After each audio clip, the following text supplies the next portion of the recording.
ସମସ୍ତ ପିଲାମାନଙ୍କୁ ଆମର ଏଜୁକେସନ୍ ଚ୍ୟାନେଲରେ ସ୍ୱାଗତ ଜଣାଉଛୁ। ଦେଖ ପିଲାମାନେ, ଯେଉଁମାନେ ବି କ'ଣ ନା OSSTET ଏକ୍ଜାମ୍ ପାଇଁ ପ୍ରିପାରେସନ୍ କରୁଛ 2024 ପେଡ଼ାଗୁଡ଼ି କ୍ୱେଶ୍ଚନ୍ କିଛି ଆମେ ନେଇକି ଆସିଛୁ, ଯେଉଁଟାକି ମସ୍ତ ଇମ୍ପୋର୍ଟାଣ୍ଟ କ୍ୱେଶ୍ଚନ୍ ଆଉ ଏକ୍ଜାମ୍ରେ ପଡ଼ିବାର ସମ୍ଭାବନା। ତ ଯିଏ ବି ପ୍ରଥମ କରି ଆମ ଚ୍ୟାନେଲକୁ ଆସିଛ, ତ ଯିଏ ବି ସବସ୍କ୍ରାଇବ୍ କରିନ ସବସ୍କ୍ରାଇବ୍ କରିକି ବେଲ୍ ନୋଟିଫିକେସନ୍ କରିଦିଅ। କ୍ୱେଶ୍ଚନ୍ ଦେଖିବା ଆଗରୁ ଦେଖ, ଫାର୍ଷ୍ଟ କିଛି ଅଛି ଯେଉଁଟାକି एग्जाम डेट केबे एग्जाम डेट होची 30 सेप्टेम्बर 2024 आउ एग्जाम टाइम रहिबो पाखापाखि 9 AM रु 11:30 AM।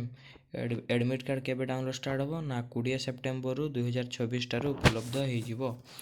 तो आउ किछि माने तुमर सिलेबस जेमति कि तो पेडागोडी जेमति कि चाइल्ड डेवलपमेंट लर्निंग तो असेसमेंट इवैल्यूएशन एमती किछि अछि।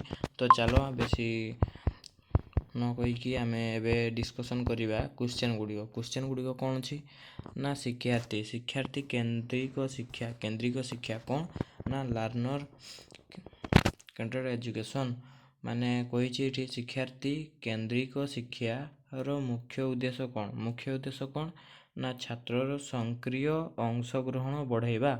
ऑप्शन बी होची सठिक आंसर। तो पिला माने एमती किछि पेडागुडी क्वेश्चन गुड़िक थाए। तो जे भी आम चैनल को सब्सक्राइब करना सब्सक्राइब करके बेल ऑन कर दियो। तापर देखो 2 नंबर कौन कही 2 नंबर कही स्कैफोल्डिंग धारणा कहा सह संबित कहा सह ना यार सठिक आंसर हम ऑप्शन बी। पिला माने नोट करिवो जदि नोट कर दियो, नहले आम चैनल को सब्सक्राइब करके टेलीग्राम चैनल रे जॉइन हो जाओ, जहाँ फल आम पीडीएफ गुड़िक टेलीग्राम रे देदेबू। आ टेलीग्राम रो लिंक केठू पाइबे ना चैनल को सब्सक्राइब करके जाइकी टेलीग्राम आमर यूट्यूब चैनल बायो रे देखो से टेलीग्राम लिंक थिबो।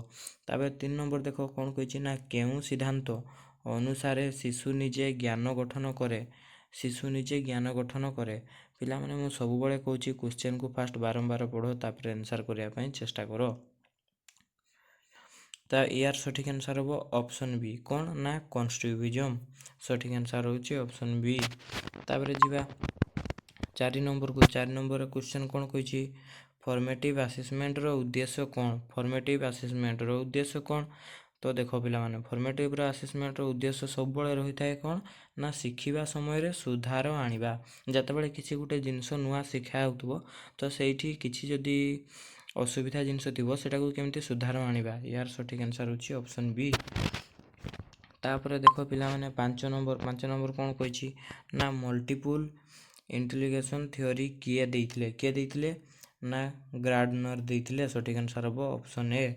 सेम देखो 5 नंबर 6 नंबर क्वेश्चन कौन कही ना पॉजिटिव रेन्यूक्रोमेंट धारणा कहार ना यार सठिक आंसर हम option A Skinner option A. पिला माने नोट कर दियो। तापर 7 नंबर क्वेश्चन कौन कही देखो पिला माने ब्लूम्स टैक्सोनॉमी रो सर्वोच्च स्तर कौन ना क्वेश्चन टी कौन कही ब्लूम्स टैक्सोनॉमी रो सर्वोच्च स्तर कौन ना यार सठिक आंसर क्रिएट किछि गुटे जिंस नुआ करबा सेटा होची ब्लूम्स टैक्सोनॉमी रो सर्वोच्च स्तर। तो पिला माने आम चैनल को जदि सब्सक्राइब करना सब्सक्राइब करके बेल ऑन कर दियो। 8 नंबर क्वेश्चन देखो कौन कही ना शिक्षा रे मोटिवेशन काहेकि आवश्यक ना जानिथिबो पिला माने जदि केही जणे पाठ पढ़िबा पई जाउथिबे तो डिमोटिव हो जिवे, तो सेति पई मोटिव दिया जाय कारण से सब बळे भलो मार्क रखिबो भलो शिक्षा पाइबो। तो यार सठिक आंसर होची शिखिबार आग्रह बढ़ाइबा पई। पिला माने मु तुमको बुझेइली कि पई मोटिवेशन पाइबा, तो आंसर भी से अछि ऑप्शन बी होची सठिक आंसर कोन ना शिखिबार आग्रह बढ़ाइबा पई। तापर देखो पिला माने 9 नंबर क्वेश्चन कौन कही ना इनक्लूसिव एजुकेशन रो अर्थ कौन। इनक्लूसिव एजुकेशन रो अर्थ कौन ना समस्त पिलांकु एकाठी शिक्षा देवा, सबु पिला मानंकु गोटे ग्रुप हेकी एकाठी शिक्षा देवा सेटा होची इनक्लूसिव रो एजुकेशन रो अर्थ। तापर जिबा 10 नंबर क्वेश्चन कौन कही ना पियागेट कॉग्निटिव डेवलपमेंट रो प्रथम पर्याय कौन। देखो पिला माने यार सठिक आंसर हम ऑप्शन बी सेंसोरीमीटर सठिक आंसर होची ऑप्शन बी। तापर आमे जिबा 11 नंबर कौन कही इंटेलिजेंस क्यूटिएंट IQ ଯେଉଁଟାକି ସର୍ଟରେ କୁହାଯାଏ IQ କାହା ସହ ସମ୍ବନ୍ଧିତ, କାହା ସହିତ ନା ବୁଦ୍ଧିମତାର ମାପ।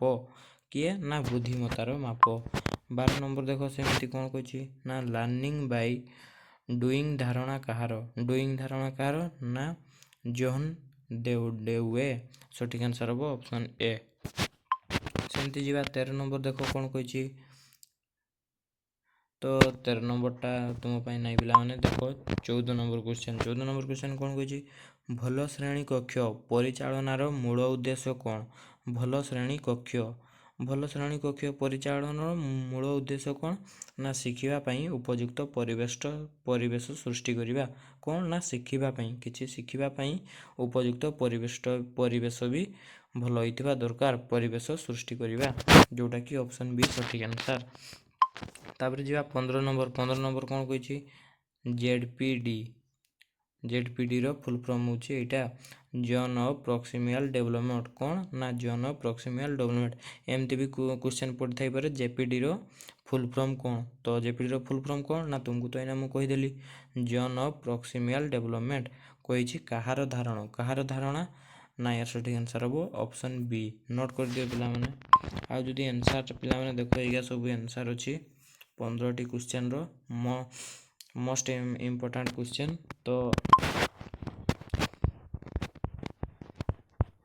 ତ ପିଲାମାନେ ଆଜି ପାଇଁ ଏତିକି ଥିଲା। ଯେଉଁମାନେ ବି ଆମ ଚ୍ୟାନେଲ୍କୁ ନୂଆ କରି ଆସିଛ ଚ୍ୟାନେଲ୍କୁ ସବସ୍କ୍ରାଇବ୍ କରିଦିଅ।